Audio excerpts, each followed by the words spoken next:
बिस्मिल्लाहिर्रहमानिर्रहीम। अस्सलामु अलैकुम वरहमतुल्लाहि वबरकातुहू। आपको लम्हुल कुरान वन में खुश आमदीद।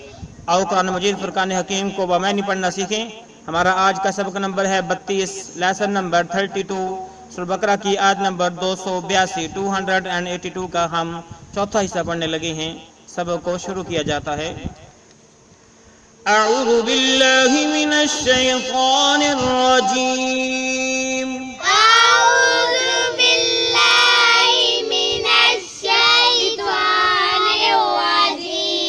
बिस्मिल्लाहिर्रहमानिर्रहीम। बिस्मिल्लाहिर्रहमानिर्रहीम।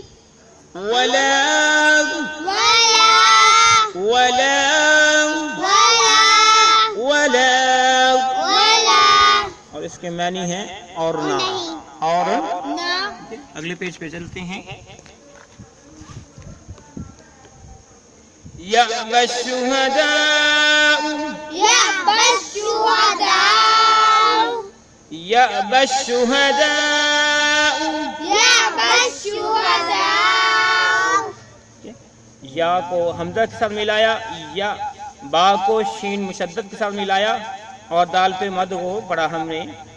यअबश्शुहदाउ यअबश्शुहदाउ इज़ा मा दुऊ इज़ा मा दुऊ इज़ा मा दुऊ इज़ा मा दुऊ वला तस्अमू वला तसअमू वला तस्अमू वला तसअमू अन तक्तुबूहु अन तक्तुबूहु अन तक्तुबूहु अन तक्तुबूहु सगीरन औ कबीरन सगीरन औ कबीरन सगीरन औ कबीरन सगीरन औ कबीरन इला अजलि। इला अजलि जब हम वक़फ़ करेंगे तो अजली पढ़ेंगे। इला अजलि इला अजलि ज़ालिकुम अक़सतु ज़ालिकुम अक़सतु ज़ालिकुम अक़सतु ज़ालिकुम अक़सतु इंदल्लाहि इंदल्लाहि इंदल्लाहि इंदल्लाहि इंदल्लाहि इंदल्लाहि व अक़वमु वअक़वमु व अक़वमु वअक़वमु व अक़वमु वअक़वमु लिश्शहादति लिश्शहादति लिश्शहादति लिश्शहादति व अदना वअदना व अदना वअदना अल्ला तरताबू अल्ला तर्ताबु अल्ला तरताबू अल्ला तर्ताबु इल्ला अन तकूना इल्ला अन तकूना इल्ला अन तकूना इल्ला अन तकूना तिजारतन हादिरतन तिजारतन हाज़िरतन तिजारतन हादिरतन तिजारतन हाज़िरतन तिजारतन हादिरतन तिजारतन हाज़िरतन तुदीरूनहा तुदीरूनहा तुदीरूनहा तुदीरूनहा तुदीरूनहा तुदीरूनहा बैनकुम फलैस अलैकुम बैनकुम फलैस अलैकुम बैनकुम फलैस अलैकुम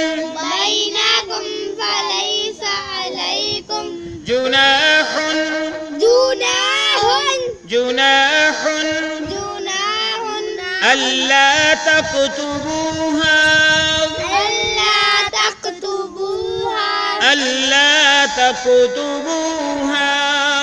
अल्ला तक्तुबूहा। यहाँ पे हम वक़फ़ करेंगे तब भी हा पढ़ा जाएगा, अगर ना करेंगे तब भी हा पढ़ा जाएगा। और हमारा आज का सबक भी यहाँ तक है। अल्ला तक्तुबूहा अल्ला तक्तुबूहा और दोबारा से पढ़े हम वाला, पीले पेज पे हमने वाला पढ़ा था, उसको मिला के पढ़ती हैं।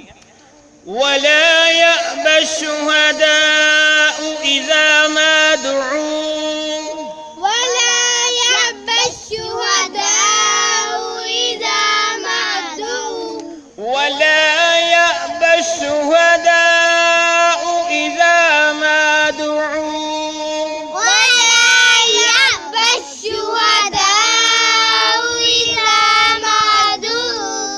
ولا يأبى الشهداء إذا ما دعوا، ولا يأبى الشهداء إذا ما دعوا، ولا تسأموا أن تكتبوه صغيرا أو كبيرا إلى أجله، ولا تسأموا أن تكتبوه صغيرا أو كبيرا إلى أجله، ولا تسأموا أن تكتبوه صغيرا أو كبيرا إلى أجله، ولا تسأموا أن تكتبوه صغيرا أو كبيرا إلى أجله، ولا تسأموا أن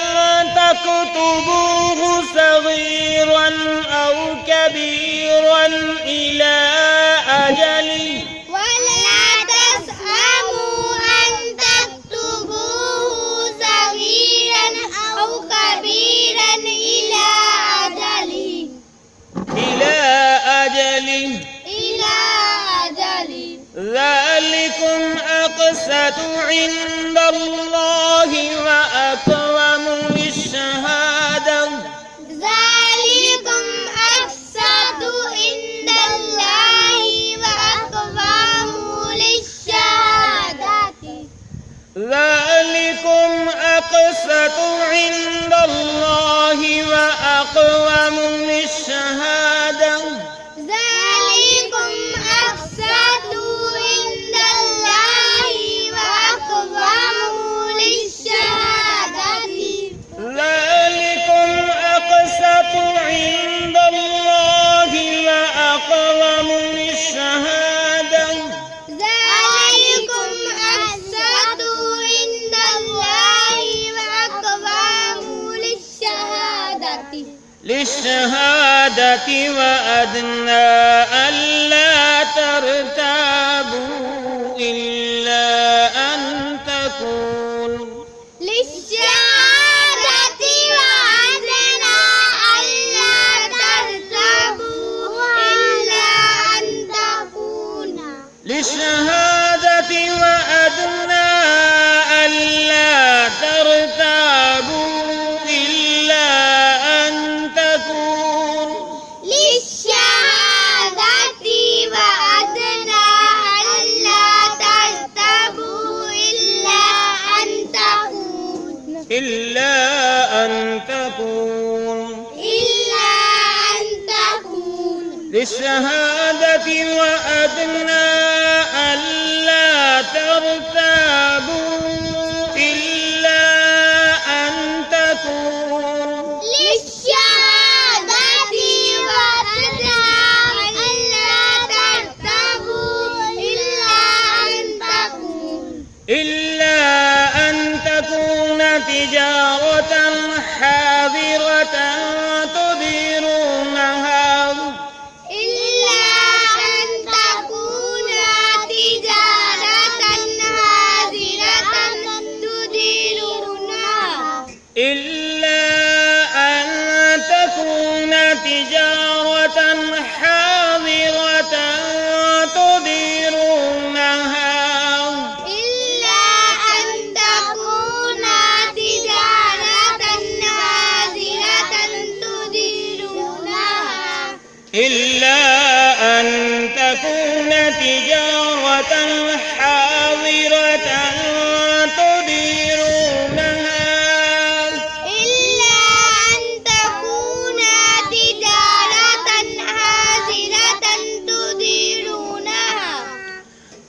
بينكم فليس عليكم جناح ألا تكتبوها بينكم فليس عليكم جناح ألا تكتبوها بينكم فليس عليكم جناح ألا تكتبوها بينكم فليس عليكم جناح ألا تكتبوها بينكم فليس عليكم جناح ألا تكتبوها بينكم فليس عليكم جناح ألا تكتبوها جی الحمدللہ آج کا سبق ہم نے پڑھ لیا. جو ہم نے آج پڑھا ہے سورہ بقرہ کی آیت نمبر 282 282 اس کا چوتھا حصہ. اب ہم اس کے معنی سیکھتے ہیں. پہلے پیج پہ ہم نے پڑھا تھا ولا اور نہ یہ الشہداء یا با انکار کریں یا با انکار کریں الشہداء گواہ الشہداء گواہ ولا یأبی الشہداء اور گواہ نہ انکار کریں اذا ما دعوا جب انہیں گواہی کے لیے طلب کیا جائے. اذا جب ما دعوا انہیں گواہی کے لیے طلب کیا جائے جب انہیں گواہی دینے کے لیے جب کسی معاملے کے اندر کوئی نزاع آ جائے کوئی مسئلہ پیدا ہو جائے اور جن کو گواہ طلب کیا گیا ہے بنایا گیا ہے منتخب کیا گیا ہے تو جس طرح انہیں ان کے سامنے جو معاملہ طے ہوا تھا جو لکھا گیا تھا اسی کے مطابق گواہی دینے کے لیے وہ تیار ہو جائیں اور انکار نہ کریں. ولا تسأموا اور نہ سستی کرو. ولا تسأموا نہ کہلی دکھاؤ نہ تم سستی کرو. ان تکتبوہ یہ کہ تکتبوہ تم اس کو لکھو. تکتبوہ اس کو لکھو صغیراً معاملہ چاہے چھوٹا ہو صغیراً معاملہ چاہے چھوٹا ہو او کبیراً یا بڑا ہو او کبیراً یا بڑا ہو الی اجلہ اس کی مقرر مدت تک الی اجلہ ٹھیک ہے اس کی جو مقررہ جو میعاد ہے اس کی میعاد تک معاملہ لکھنے میں سستی نہ کرو کاہلی نہ دکھاؤ. فرمایا کہ ولا تسأموا ان تکتبوہ یہ کہ تم کاہلی نہ دکھاؤ اس معاملے کو لکھنے میں صغیراً او کبیراً چاہے وہ چھوٹا ہو یا بڑا ہو الی اجلہ اس کی جو مقرر جو میعاد ہے اس تک یعنی جو اس کی مدت متعین کی گئی ہے قرض لین دین کے حوالے سے اس کو لکھنے میں کوتاہی نہ کرو سستی نہ کرو.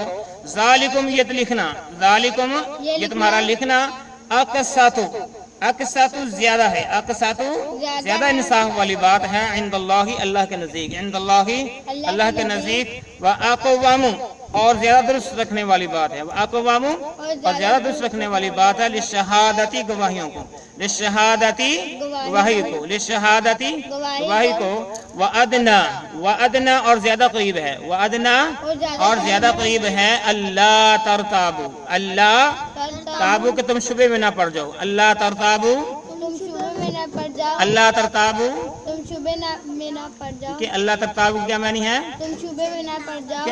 وَأَدْنَا اللہ ترتابو اور یہ زیادہ قریب بات ہے کہ تم شبے میں نہ پڑ جاؤ اللہ مگر ان تکونا تجارتن مگر یہ کہ ہو ان تکونا مگر یہ کہ ہو تجارتن سودا تجارتن حاضرتن ہاتھوں ہاتھ حاضرتن تدیرونہا اللہ ان تکونا مگر یہ کہ ہو تجارتن حاضرتن تجارت جو ہے سودا جو ہے یہ ہاتھوں ہاتھ ہو حاضر ہو تدیرونہا تم لیتے دیتے ہو جسے یعنی ہاتھوں ہاتھ تم لیتے دیتے ہو سامنے بیٹھ کے آپ نے سودا کیا کسی کو چیز بیچ دی اس کے پیسے وصول پا لیے. فرمایا کہ اگر ہاں اگر ایسی تجارت ہو بینکم تمہارے درمیان بینکم تمہارے درمیان فلیس علیکم بس تم پر کوئی حرج نہیں ہے فلیس علیکم بس نہیں ہے علیکم تم پر جناحن کوئی حرج جناحن کوئی حرج یا اس طرح کر لیں فلیس علیکم جناحن بس تم پر کوئی گناہ نہیں ہے اللہ تکتبوہا یہ کس کو لکھا جائے اللہ تکتبوہا یہ کہ تم اس کو لکھا یعنی اس کو تم نہ لکھو اس میں کوئی گناہ نہیں ہے. تو اللہ رب العالمین نے آیت کے حصے کے اندر فرمایا پہلی بات جب گواہی جن کو گواہ مقرر کیا گیا ہے جب گواہی کی باری آئے وقت آئے تو وہ انکار نہ کریں اور وہاں پہ آ کر وقت پر جس طرح معاملہ طے ہو اسی طرح گواہی دیں. نمبر 1 نمبر 2 فرمایا کہ معاملہ چاہے چھوٹا یا بڑا ہو اس کو لکھ لیا کرو، اور اس کے لکھنے کا فائدہ کیا ہے کہ یہ اللہ تعالیٰ کی ہاں زیادہ انصاف والی بات ہے، گواہی کو زیادہ مضبوط کرنے والی بات ہے، اور یہ بالکل قریب بات ہے کہ آپ شک شبہ میں نہیں پڑ جائیں گے، آپ کسی شک شبہ میں نہیں پڑیں گے، نہ لینے والا اور نہ دینے والا، اور نہ ہی کوئی اس سے ناجائز فائدہ اٹھائے گا۔ اور جو چوتھی بات ہے کہ الا ان تکون تجارتا حاضرۃ تدیرونھا، بے شک وہ تجارت جن کو تم ہاتھوں ہاتھ کرتے ہو، پیسے دیے، مال لے لیا، مال دیا، پیسے لے لیے، فرمایا کہ بینکم اپنے درمیان فلیس علیکم جناح، تو ایسی تجارت میں تم پر کوئی گناہ نہیں ہے اللہ تکتبوها، یہ کہ اس کو نہ لکھا جائے، یہ کہ اس کو نہ لکھا جائے۔ یہ تھا ہمارا آج کا سبق۔ اللہ رب العالمین سے دعا ہے کہ اللہ اپنے اس کلام الہی کو سمجھ کر پڑھنے پڑھانے کی توفیق عطا فرما، اور اس پر عمل پیرا ہونے کی توفیق عطا فرما۔ تو وما توفیق الا باللہ، وآخر دعوانا الحمدللہ رب العالمین۔ السلام علیکم ورحمۃ اللہ وبرکاتہ۔